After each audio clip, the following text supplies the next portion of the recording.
Karena dia lebih sayang pada mobilnya daripada istrinya. Jadi inilah sifat keterbatasan manusia. Jadi sayang kita, sosial kita, toleransi kita, ini serba ada batasnya. Berbeda dengan Allah. Wahai saudara asosiasi rugata, minta ilmu serta beramal. DAO Podcast channel tercinta. Bismillahirrahmanirrahim. Assalamualaikum warahmatullahi wabarakatuh. Alhamdulillahilladzi ahyana bi ni'matil iman wal islam. Wassalatu wassalamu ala sayyidina Muhammadin wa ala alihi wa sahbihi ajma'in. Amma ba'd, ashhadu an la ilaha illallah wahdahu la syarika lah wa ashhadu anna sayyidina Muhammadan abduhu wa rasuluh la nabiyya ba'dah. Rabbi shrah li sadri wa yassir li amri wa hlul 'uqdatam min lisani yafqahu qawli. Subhanaka ilma lana illa ma 'allamtana innaka antal alimul hakim. Sahabat DAO Podcast yang tercinta, alhamdulillah pada kesempatan kali ini kita telah hadir ya bersama kita tentunya sosok guru yang sangat mulia ya, sosok guru yang merupakan menjadi panutan di kalangan masyarakat.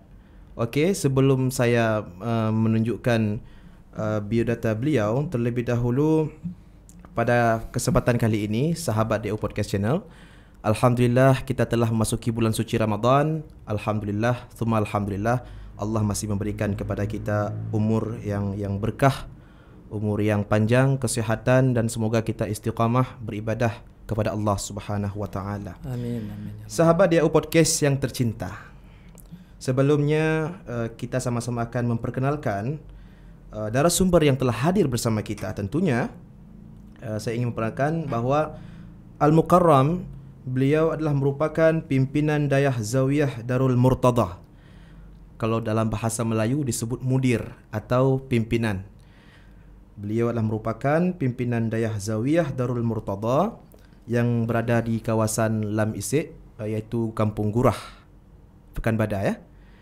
Baiklah, kemudian Al-Mukarram juga merupakan alumni Dayah Babus Sa'adah Desa Gurah. Ya, kemudian dari segi pendidikan formal atau akademik, beliau merupakan alumni STIS NU atau Sekolah Tinggi Ilmu Syariah Nahdlatul Ulama jurusan Hukum Keluarga. Kita kenalkan, beliau adalah merupakan Walidi Ramza SH. Assalamualaikum Tunku. Waalaikumsalam. Alhamdulillah. Apa kabar Walidi, sehat? Alhamdulillah. Alhamdulillah. Baiklah Walidi, pada kesempatan kali ini kita telah berada di ruangan podcast ini. Kita akan berbincang. Nanti saya akan serahkan temanya, kemudian Walidi nanti akan memberikan penjelasan. Yang temanya adalah meraih maghfirah di bulan suci Ramadan. Tanpa menunggu lama, sahabat DAO, kita persilahkan kepada Walidi.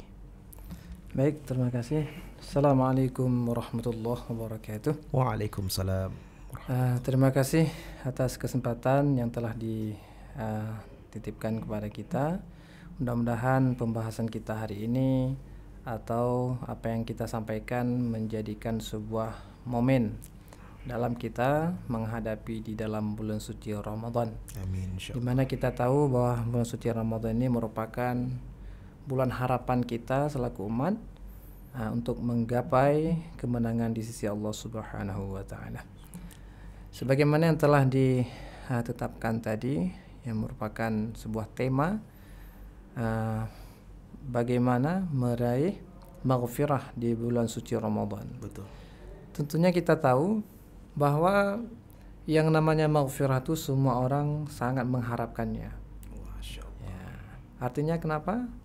Ya, ketika dijelaskan atau tersurat nama maghfirah, identiknya berarti semua kita mempunyai kesalahan. Karena semua orang yang punya kesalahan, ya patut bahasanya diampuni. Masya Allah. Kalau istilahnya orang tidak punya dosa, itu tidak ada bahasa pengampunan. Jadi pengampunan itu diistilahkan kepada orang yang memang ada dosa, ada kesalahan yang dilakukan, yang kesalahan tersebut tentunya perlu adanya semacam siksaan supaya dia bersih nantinya masuk ke dalam surga. Jadi oleh karena itu bulan Ramadan inilah ya sebagai anjang kita untuk mendapatkan maghfirah tersebut. Ya, supaya nantinya semua apa yang sudah kita lakukan yang merupakan itu kesalahan-kesalahan di sisi Allah Subhanahu wa taala, insyaallah dengan momen Ramadan ini kita akan mendapatkan ampunan di sisinya. Amin ya rabbal alamin. Baiklah Walidi, alhamdulillah. Berarti setiap manusia itu mempunyai dosa ya? Ya. Masya Allah. Dan tentunya apakah itu dosa zahiriyah atau dosa batiniyah? Kalau dosa batiniyah mungkin hanya Allah yang lebih tahu. Iya. Baiklah Walidi, atas penjelasan tadi merupakan penjelasan yang sangat gamblang untuk kita semua sahabat DAO Podcast, bahwa kata Walidi, kita itu manusia yang mempunyai dosa, dan tentunya manusia yang berdosa kalau dia bertobat maka akan diampunkan dosanya di sisi Allah Subhanahu wa taala. Dalam hal tema ini Walidi, kita akan bertanya kepada Walidi Al-Mukarram terkait dengan tema yang telah kita jelaskan tadi. Pertanyaan yang pertama Walidi, adakah setiap hamba diampunkan dosanya oleh Allah Subhanahu wa taala? Allah Subhanahu wa taala dengan sifat Ar-Rahman Rahimnya, Allah tidak akan menutup pintu untuk menerima taubat dan ampunan dosa bagi hamba-hambanya. Tentunya dari masa ke masa, dari zaman ke zaman, mulai dari masanya Nabi Adam alaihi salam hingga sampai detiknya masa Nabi Muhammad sallallahu alaihi wasallam, syariat yang diturunkan oleh Allah Subhanahu wa taala berbeda-beda. Untuk syariat nabi-nabi terdahulu mungkin kita telah mendengar atau membaca dari pembahasan-pembahasan ustadz-ustadz atau ulama-ulama kita bahwa mereka ini termasuk umat-umat yang agak sukar untuk mendapatkan ampunan dosa daripada Allah Subhanahu wa taala. Sangat berbeda dengan umat Nabi Muhammad. Kita pernah membaca sejarah umatnya Nabi Musa alaihissalam di mana mereka ketika melakukan kesalahan di waktu Nabi Musa alaihissalam menerima wahyunya di Bukit Tursina, umat ditinggalkan kepada Nabi Harun alaihissalam.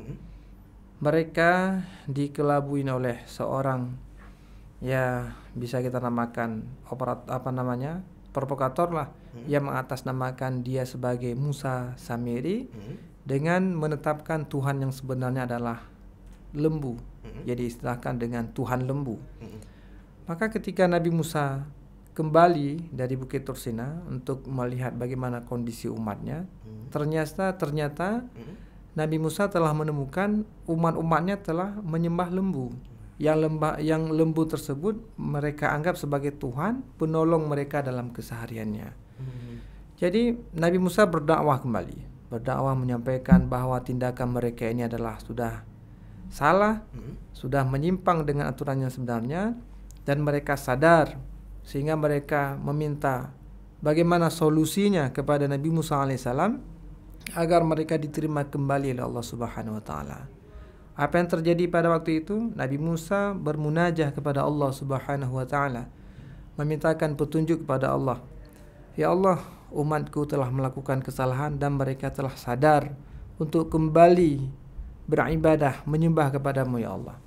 Ketika itu Allah mewahyukan, menyampaikan kepada Nabi Musa alaihissalam agar mereka harus saling membunuh, di mana yang terbunuh dan yang hidup sama-sama diterima taubat oleh Allah Subhanahu wa taala. Dalam artian mereka ini baru bisa kembali diterima taubatnya oleh Allah Subhanahu wa taala dengan cara mereka harus saling membunuh. Kita tahu bagaimana reaksi pembunuhan itu, terpancar darah, putusnya leher, dahsyat. luar biasa. Kita tidak bisa membayangkan. Iya. Kita pernah melihat kejadian-kejadian pembunuhan-pembunuhan sangat mengerikan. Iya. Inilah yang dianjurkan oleh Allah Subhanahu wa taala kepada mereka agar mereka diterima taubatnya. Begitu berat, ya. Tantangan ataupun syarat-syarat yang ditetapkan oleh Allah Subhanahu wa taala kepada umat-umat terdahulu. Hingga akhirnya ya Allah dengan penuh bijaksana mereka juga memintakan toleransi kepada Nabi Musa alaihissalam agar cara ini dipermudah oleh Allah. Akhirnya Allah Subhanahu wa taala bukan berarti menghapuskan tindakan pembunuhan ini. Namun Allah sampaikan kepada Nabi Musa alaihissalam, "Hai Musa, bahwa tindakan ini tetap akan terjadi. Cuman aku akan turunkan awan hitam pada mereka sehingga mereka tidak bisa melihat siapa yang dibunuh, apakah itu anaknya, orang tuanya sendiri." Karena memang dasar mereka ini memintakan kepada Nabi Musa toleransinya, dasar mereka ini karena melihat kepada sisi kekeluargaannya. Pertama memang mengerikan pembunuhannya. Yang kedua yang akan dia bunuh itu ayahnya, anaknya, mereka tidak sanggup. Jadi oleh karena itu mereka meminta toleransi kepada Nabi Musa agar Allah memudahkan tindakan mereka ini. Allah turunkan awan hitam. Mereka dikumpulkan di padang teh namanya. Kemudian baru pelaksanaan pembunuhan itu tetap dilaksanakan. Sangat berbeda dengan umat kita Nabi Muhammad. Iya, betul. Ya. Kita pernah seperti Sayyidina Umar misalnya, sahabat-sahabat terdahulu yang pernah mereka hidup dalam kemusyrikan. Kita tahu bagaimana Sayyidina Umar dahsyatnya. Dahsyat. Singa padang pasir. Iya, Sehingga Rasul sendiri ya sangat mengharapkan Sayyidina Umar itu agar dia memeluk pada agama Islam. Karena secara syariat letak kemenangan Islam itu memang ketika Sayyidina Umar memeluk dalam pada agama Islam. Jadi yang perlu kita sampaikan bagaimana riwayat hidup Sayyidina Umar itu ketika beliau dalam keadaan musyrik. Masya Allah.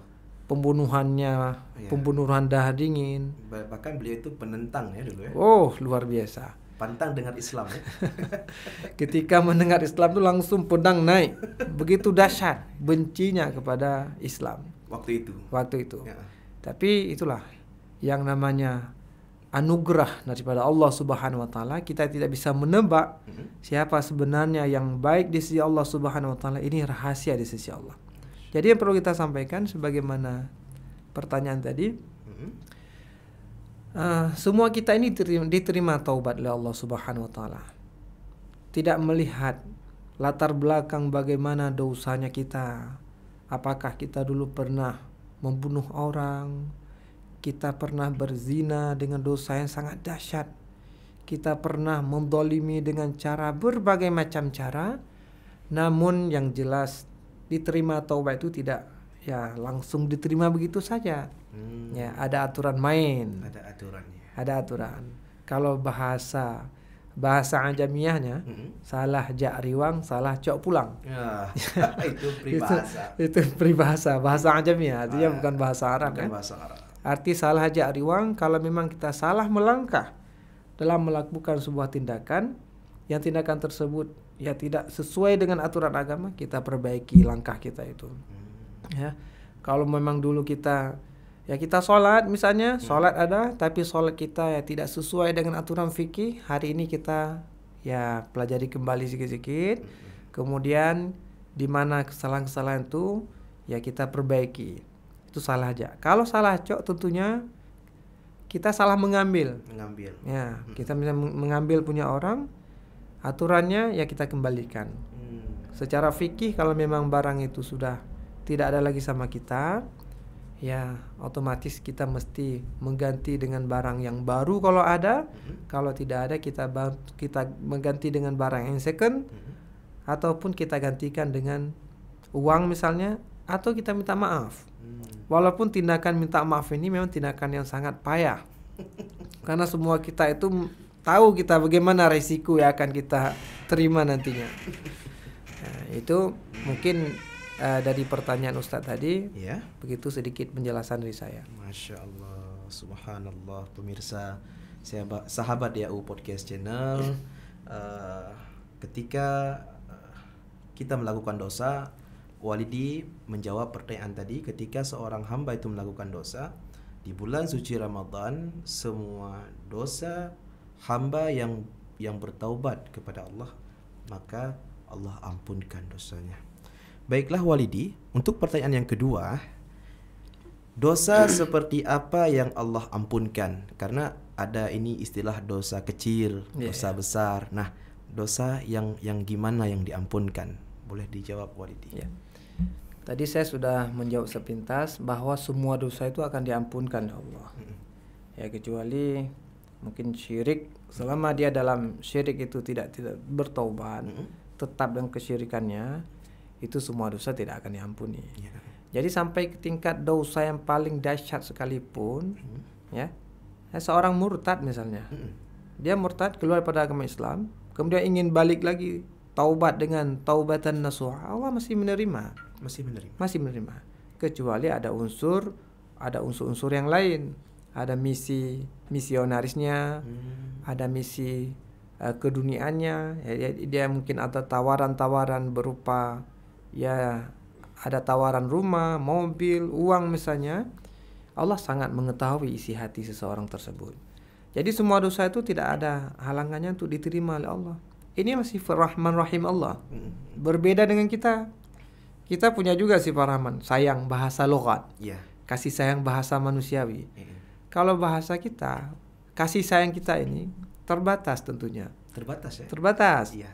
Contohnya begini, ketika kita ada rasa fanatik pada seseorang, tentunya kita apa yang dia inginkan ini sangat mudah untuk kita kasih sama dia. Apa yang dia minta, semuanya. Begitu dia ada reaksi, yang reaksi tersebut misalnya menurut prediksi kita dia menginginkan sesuatu, dengan bahasa isyarat kita langsung menanya, kamu perlu apa ini? Kamu perlu uang? Perlu kendaraan dan sebagainya? Ya Pak, saya lagi butuh. Langsung respon dari kita. Tapi ketika suatu waktu yang lain dia melakukan kesalahan, yang kesalahan tersebut mungkin sangat menyentuh hati kita. Ya, misalnya kita ada sebuah mobil, yang mobil tersebut merupakan mobil kesayangan kita. Tidak boleh ada satu orang pun yang menyentuh mobil kita, apalagi sampai merusaknya. Ini sekedar contoh kan. Namun ini tadi yang sangat disayangi oleh seorang bapak tadi, dia dengan sangat lancang karena merasa dia orang yang sangat disayangi seorang bapak, seorang pimpinannya, ya mobil tersebut dia obrak-abrik misalnya. Nggak apa-apa, ini milik bapak gue ini, milik atasanku nih. Orang negur dia nggak mau peduli karena dia menganggap paling disayang. Jadi dia buat seenak hatinya. Apa yang terjadi? Begitu bapaknya keluar dari ruangannya, ketika dilihat, bagaimana reaksinya? Semua dimarahin. Jangankan orang lain, istrinya sendiri pun kena marah. Karena dia lebih sayang pada mobilnya daripada istrinya. Jadi inilah sifat keterbatasan manusia. Jadi sayang kita, sosial kita, toleransi kita, ini serba ada batasnya. Berbeda dengan Allah. Hari ini kita melihat sifat Rahman yang dimiliki oleh Allah Subhanahu wa taala, menyeluruh seluruh dunia. Jangankan untuk orang Islam yang melakukan ibadah, untuk orang non-Islam sekalipun dia tidak pernah berterima kasih dengan nikmat yang Allah berikan kepada dia, Allah tetap memberikan nikmat-nikmatnya, semua kesenangan kepada si orang non-Islam tersebut. Nafas nggak pernah ketahan, mata begitu juga, pendengaran, makanan yang dia makan nggak pernah terasa pahit, kecuali memang sakit. Orang Islam juga merasakan demikian. Kalau memang Allah marah kepada mereka, begitu ingin mereka makan makanan yang enak, kenapa nggak terasa kayak makan bangkai misalnya? Kan bisa diubah tuh. Betul. Inilah sifat Rahman yang dimiliki oleh Allah Subhanahu wa taala. Maka oleh karena demikian, terkait masalah pengampunan dosa bila dikaitkan dengan Allah Subhanahu wa taala, Allah tidak akan pernah membatasi siapa saja yang ingin kembali ke jalan Allah Subhanahu wa taala. Allah tetap menerima taubatnya walaupun dosanya sebesar gunung sekalipun, selama niatnya untuk kembali ke jalan Allah itu ikhlas dan dia mengikuti sesuai dengan aturan-aturan bagaimana cara taubatan nasuha. Mudah-mudahan demikian. Itu sama halnya seperti kisah yang seseorang membunuh 99 orang. Ya, betul. Ya, kan?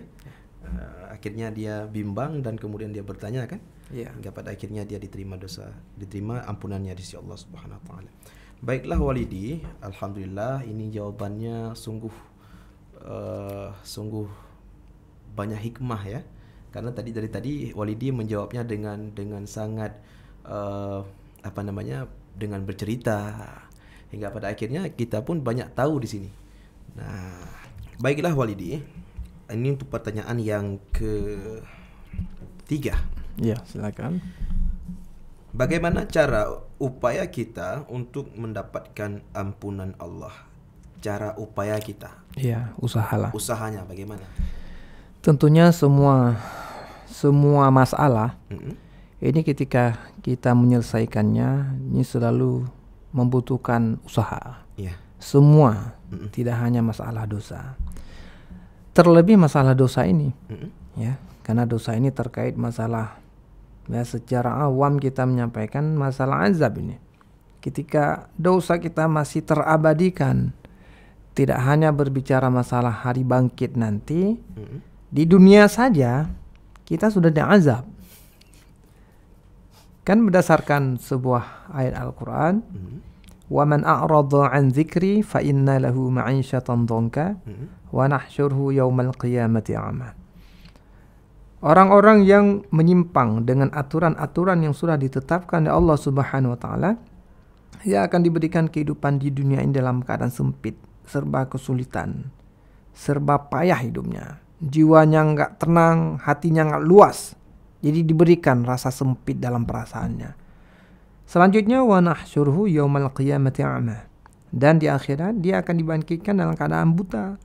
Nauzubillah. Karena dia tidak melihat semua kebesaran Allah Subhanahu wa taala yang selayaknya dia syukuri, maka Allah butakan dia di khalayak ramai dibilang pada mahsyar. Ya. Jadi azab ini tidak hanya diberikan oleh Allah Subhanahu wa taala nanti setelah bangkit. Mulai di dunia ini kita sudah merasakan azab-azab. Termasuk misalnya orang yang melakukan zina. Kita pernah mendengar hadis Nabi bahwa orang yang melakukan zina dan dia tidak pernah bertaubat pada Allah Subhanahu wa taala, dia akan hidup dalam kemiskinan. Ya, itu kita pernah mendengar hadis tersebut. Jadi berbicara masalah pengampunan, ya, kita selalu identiknya dengan masalah azab. Karena semua kita tidak mau diazab. Kita merasakan bagaimana terbakarnya ujung jari kita di dunia ini, yang ya rasa sakitnya nggak pernah hilang, mungkin sampai seminggu. Kembung air. Airnya gembung ya. Coba kita hadirkan perasaan kita. Seandainya kita diazab di akhirat yang sakitnya tidak pernah selesai. Wa baddalna juludan ghairaha liyadzuqul azab. Allah gantikan kulit kita dengan kulit yang lain supaya merasakan azab. Ketika kepala kita ini meledak dengan dipecahkan dengan batu besar misalnya, maka dalam kondisi seperti itu kita tidak meninggal, rasa sakit nggak pernah hilang, akan tumbuh kepala yang lain. Jadi begitu seterusnya sampai selesainya jumlah atau masa yang mesti kita jalan azab. Jadi upaya kita ini ketika kita melihat dan memandang, memikirkan hal tersebut, kita akan berusaha semaksimal mungkin untuk berupaya bagaimana kita ini masuk ke dalam ranah taubat dan diterima taubat oleh Allah Subhanahu wa taala. Jadi dua pandangan kita. Pertama, kita berusaha bagaimana kita itu masuk ke ranah taubat. Yang kedua, taubat yang kita lakukan itu bagaimana cara upaya kita untuk diterima oleh Allah. Jadi kalau sekedar kita masuk ke ranah taubat, jadi kita tidak pernah hati-hati dengan taubat yang kita lakukan, ini tentunya Allah juga menilai bahwa kita ini main-main. Jadi taubat tidak sebenarnya. Iya. Jadi kan ada istilah taubatan nasuha. Iya, betul. Jadi taubat nasuha itu taubat yang sebenarnya, yang diinginkan oleh Allah Subhanahu wa taala, keseriusan kita dalam memintakan ampun dosa pada Allah Subhanahu wa taala, sebagaimana serius kita, semangat kita dalam melakukan maksiat pada Allah. Kita kan ketika melakukan maksiat seriusnya luar biasa. Serius banget itu seolah-olah nggak ada yang pantau. Seolah-olah milik dunia ini milik kita, seolah begitu. Itulah perasaan itu nggak hidup. Padahal kalau kita hidupkan perasaan, ya, ada istilahnya ihsan. Ihsan itu menghadirkan perasaan bahwa Allah itu memantau kita setiap saat, tidak pernah henti-hentinya. Walaupun kita sewaktu-waktu kita lengah, capek, tidur kan, tapi Allah Subhanahu wa taala serta diwakilkan oleh malaikat-malaikatnya tidak pernah luput untuk memantau kita. Kalau itu kita hidupkan perasaan, mungkin 20% lah, nggak usah banyak kali. Kita ketika ingin melakukan dosa itu kita ada pertimbangan. Ada pertimbangan. Ini ada yang lihat nih. Pikir 2 kali. Kadang-kadang kalah juga kita. Setan. Lengah juga. Bukan apa? Kadang-kadang itulah setan. Iya. Ya, dia membisikkan dengan bahasa ekspresnya. Ya, nggak apa-apa. Lanjut terus. Nanti taubat. Inilah yang menjadi permasalahan kita. Ketika jauhnya kita dengan ilmu, jauhan kita dengan orang-orang yang selalu membimbing kita dengan istilahnya mursyid, orang yang selalu menjaga kita dari perbuatan-perbuatan itu, mungkin setan tuh langsung dia 100% bisa menguasai kita. Jadi upaya ini sangat banyak, ya. Banyak cara-cara untuk kita bertobat pada Allah Subhanahu wa taala. Ya, termasuk dengan cara, ya, yang pertama kalau menurut saya kita harus mempelajari dulu. Pelajari, ya. Ketika ada khatir tuh bisikan hati kita untuk kita melakukan taubat pada Allah Subhanahu wa taala, kita cari pembimbingnya yang diistilahkan dengan guru. Iya. Ya. Kecuali orang-orang yang pernah tahu dia orang alim misalnya melakukan maksiat, karena kita tidak maksum. Yang maksum itu hanya diberikan kepada nabi dan rasul. Ya. Jangankan kita, tingkat aulia-aulia Allah saja pernah dalam keadaan dia ibadah-ibadah 24 jam bisa meleset. Bisa ya? Bisa. Masya Allah. Ya, seperti sejarah Syekh Bal'am, Iya, betul. Syekh Barsisa, bagaimana kealimannya, kekeramatannya. Tapi ketika dia meleset, Allah takdirkan demikian, ya tidak bisa dibendung. Apalagi kita-kita ini yang lemah sekali, yang keramat kita kuratmat. Jadi masih jauh dengan yang sebenarnya. Jadi yang pertama kalau menurut saya, kita harus cari pembimbing dulu. Dia orang yang menjaga kita. Bagaimana cara melangkah untuk menuju kepada pengampunan Allah Subhanahu wa taala. Baik dengan cara kita ya mengaji secara rutin misalnya, ya, atau secara privat, jumpa dengan orang-orang yang memang bisa membantu kita untuk menuju ke jalan Allah Subhanahu wa taala, diarahkan, ikhlaskan niat, insyaallah kita akan masuk ke ranah taubat itu. Iya, Masya Allah, subhanallah. Apalagi di bulan suci Ramadan ini. Iya, tentu ya. Tentunya kalau di bulan suci Ramadan itu biasanya manusia itu, orang-orang itu semuanya pada serius tuh ibadah. Semuanya pakai peci. Tapi waktu buka puasanya zamannya minum. Oke, baiklah sahabat ya. Oh, ini tema minumnya air kelapa ya. Jadi ini karena momennya bulan Ramadan, jadi kita minum air kelapa. Silakan Walidi. Bismillah. Perlu saya sampaikan, ini kita syutingnya di waktu malam ya, jadi kita boleh minum nih. Kalau syutingnya di bulan suci Ramadan siang, kita nggak boleh minum. Oke, baiklah. Tapi saya dengar di daerah Walidi di setiap tahun, wabil khusus di bulan suci Ramadan itu ada dilakukan suluk. Ya, betul. Rutin ya? Rutin, alhamdulillah. Alhamdulillah. Ini sahabat DAO, mana tahu ada kerabat, orang tua, kemudian family yang ingin suluk atau tawajuh Iya. tawajuh itu boleh ke dayah walidi. Di situ nanti akan dibimbing, kemudian akan diarahkan supaya hatinya, jiwanya, raganya dekat dengan Allah Subhanahu wa taala. Kemudian walidi al-mukarram, untuk pertanyaan yang terakhir ini ya. Di bulan suci Ramadan, apakah selama bulan Ramadan secara otomatis ampunan itu Allah berikan untuk semuanya? Jadi selama bulan Ramadan adakah orang yang mengharap ampunan dan orang-orang yang enggak mengharap ampunan semuanya diampunkan, atau yang mengharapkan ampunan saja diampunkan, sedangkan orang yang enggak mengharapkan ampunan enggak diampunkan? Gimana itu Walidi? Tentunya semua itu ada niat di hati dan ada upaya untuk ya ampunan dosa. Jadi bukan berarti begitu masuk Ramadan langsung terampuni, tidak juga. Sekurang-kurangnya ada rasa senang di hati. Ya, berdasarkan hadis Nabi kan, man farraha bi dukhuli Ramadan dakhal jannah.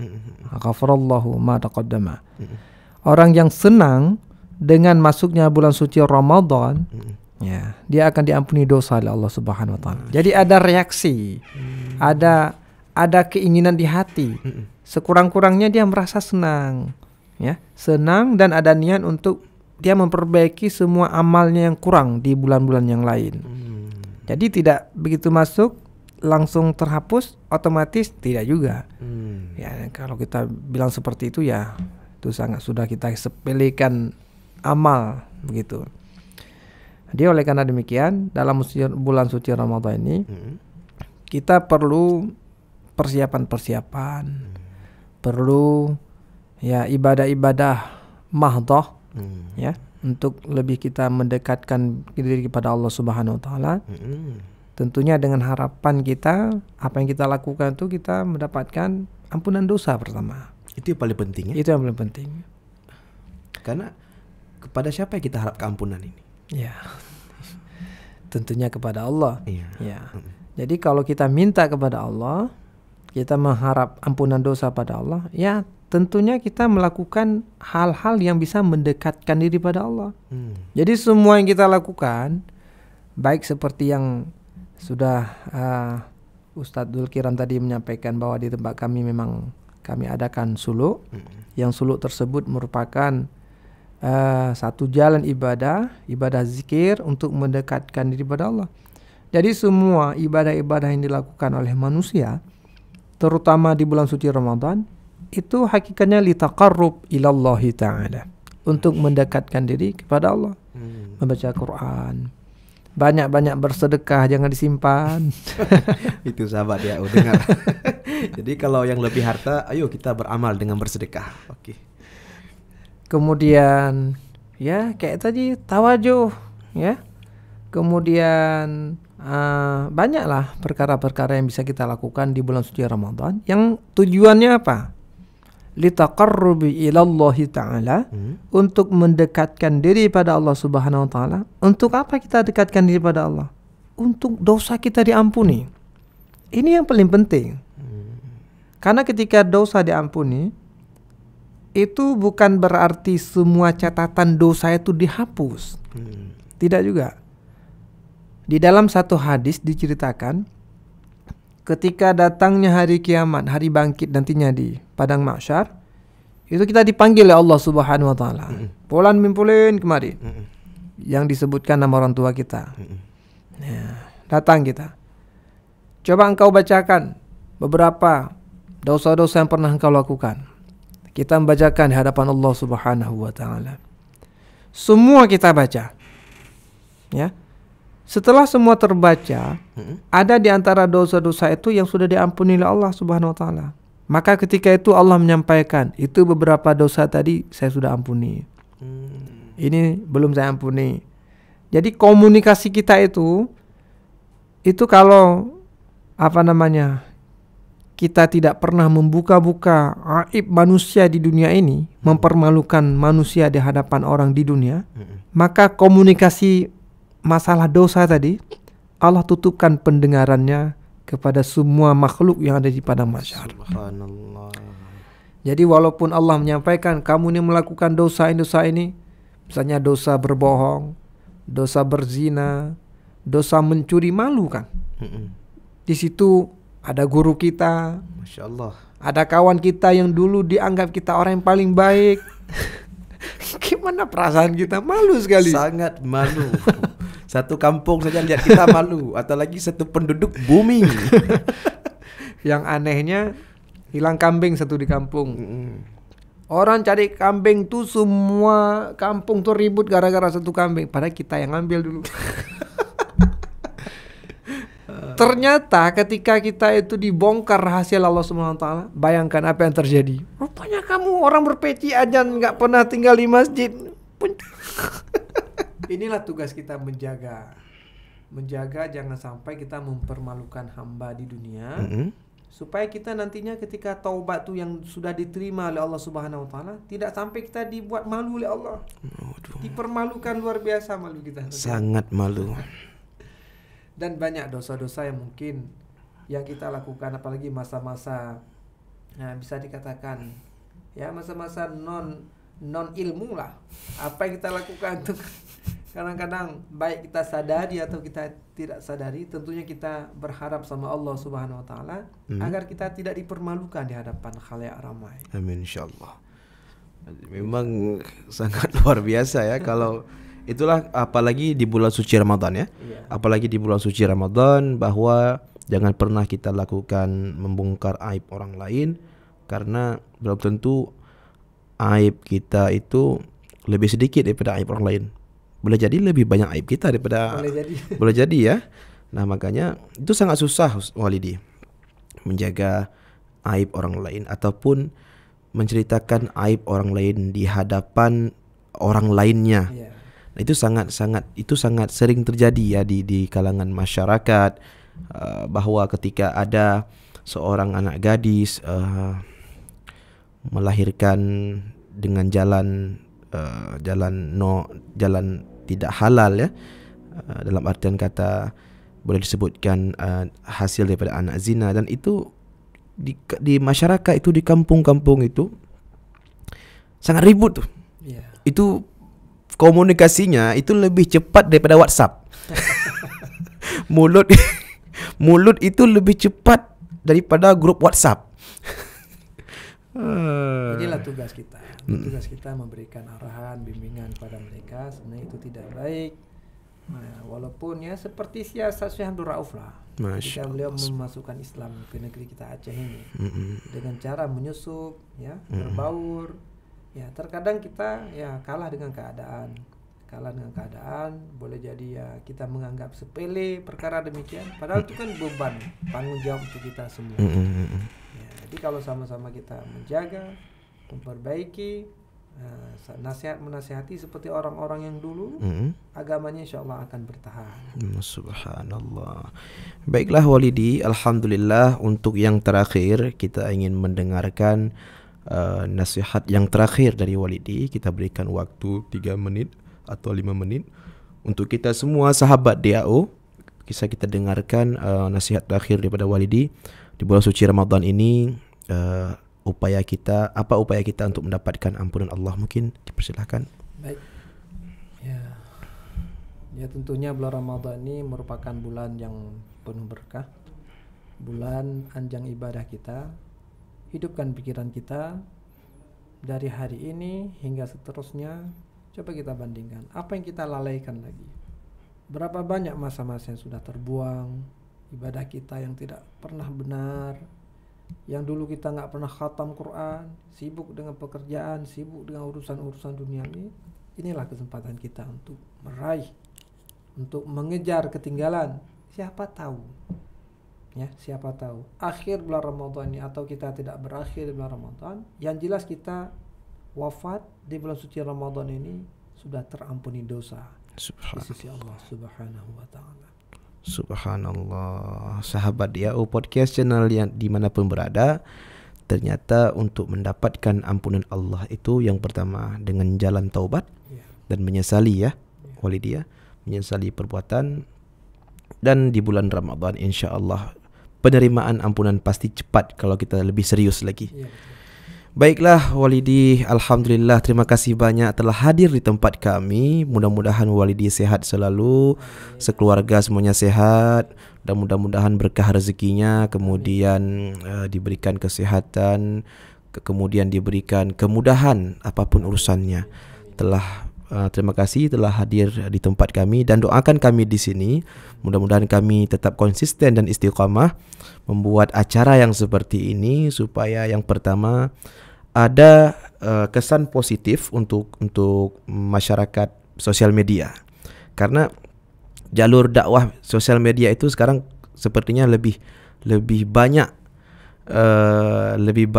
orang-orang yang aktif di sosial media. Artinya kalau kita ajak mereka untuk mendengarkan dakwah di masjid, agak rasanya sedikit. Tapi kalau misalkan kita dakwah di sosial media, saya rasa banyak yang menonton, baik itu di kalangan muda, kalangan tua, dan kalangan anak-anak. Sambilan. Terima kasih telah hadir bersama kami, sahabat DAU Podcast channel dimanapun berada.